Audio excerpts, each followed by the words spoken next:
দরজা কড়া নাড়ছে 23তম এবং ইতিহাসের সেরা ফিফা বিশ্বকাপ। 2026 বিশ্বকাপের উদ্বোধনী ম্যাচে মেক্সিকো সিটির ঐতিহাসিক অ্যাজটেক স্টেডিয়ামে মুখোমুখি হচ্ছে অন্যতম আয়োজক দেশ মেক্সিকো ও দক্ষিণ আফ্রিকা। বলার অপেক্ষা রাখে না, ফিফা র্যাঙ্কিংয়ে 15তম স্থানে থাকা মেক্সিকো দল তাদের দুর্দান্ত স্কোয়াড এবং ঘরের মাঠের সুবিধার কারণে এই ম্যাচে পরিষ্কার ফেভারিট হিসেবেই মাঠে নামবে। জানা যাক পরিসংখ্যান ও মুখোমুখি লড়াইয়ের গল্প। 2010 সালে আফ্রিকার মাটিতেই বিশ্বকাপের উদ্বোধনী ম্যাচেও এই দুই দল মুখোমুখি হয়েছিল, যে ম্যাচটি 1-1 গোলে ড্র হয়েছিল।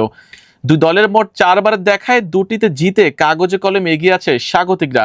এক জয়ের ব্যবধানে পিছিয়ে থাকলেও দক্ষিণ আফ্রিকা চাইবে নিজেদের সেরা ফুটবলটাই ভক্তদের উপহার দিতে। তবে বর্তমান পরিস্থিতিতে মেক্সিকো নিজেদের শেষ 8টি আন্তর্জাতিক ম্যাচের মধ্যে 6টিতেই কোনো গোল হজম করেনি, যা তাদের রক্ষণভাগের দারুণ শৃঙ্খলা প্রমাণ করে। অন্যদিকে দক্ষিণ আফ্রিকা তাদের শেষ 9টি ম্যাচের প্রতিটিতে গোল করেছে এবং তারা শক্তিশালী মেক্সিকোর বিপক্ষে আক্রমণাত্মক কৌশল নিয়ে মাঠে নামবে বলে ধারণা করা হচ্ছে। প্রত্যাশিত লাইন আপ ও কৌশলে কি থাকছে? মেক্সিকোর রক্ষণ ভাগে জোহান ভাস্কুয়েজ দারুণ ফর্মে আছেন এবং সেট পিছে হতে পারেন বড় হুমকি। কোচ রক্ষণাত্মক শৃঙ্খলা বজায় রেখে বল পজিশন নিজেদের নিয়ন্ত্রণ রেখে খেলতে চাইবেন।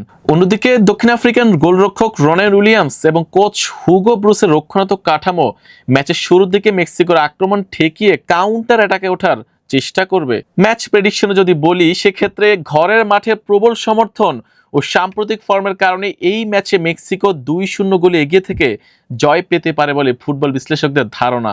16 বছর আগে বিশ্বকাপের উদ্বোধনী ম্যাচে ড্র হয়েছিল মেক্সিকো ও দক্ষিণ আফ্রিকার লড়াই। তবে এবারের ঘরে মাঠ, শক্তিশালী স্কোয়াড এবং সাম্প্রতিক পারফরমেন্সের বিচারে এগিয়ে রয়েছে মেক্সিকো। তবুও দক্ষিণ আফ্রিকার লড়াকু মানসিকতা ও আক্রমণ ভাগের ধার স্বাগতিকদের জন্য চ্যালেঞ্জ হয়ে উঠতে পারে। সব মিলিয়ে বিশ্বকাপ 2026-এর পর্দা উঠতে যাচ্ছে একটি জমজমাট ও প্রতিদ্বন্দ্বিতাপূর্ণ ম্যাচ দিয়ে।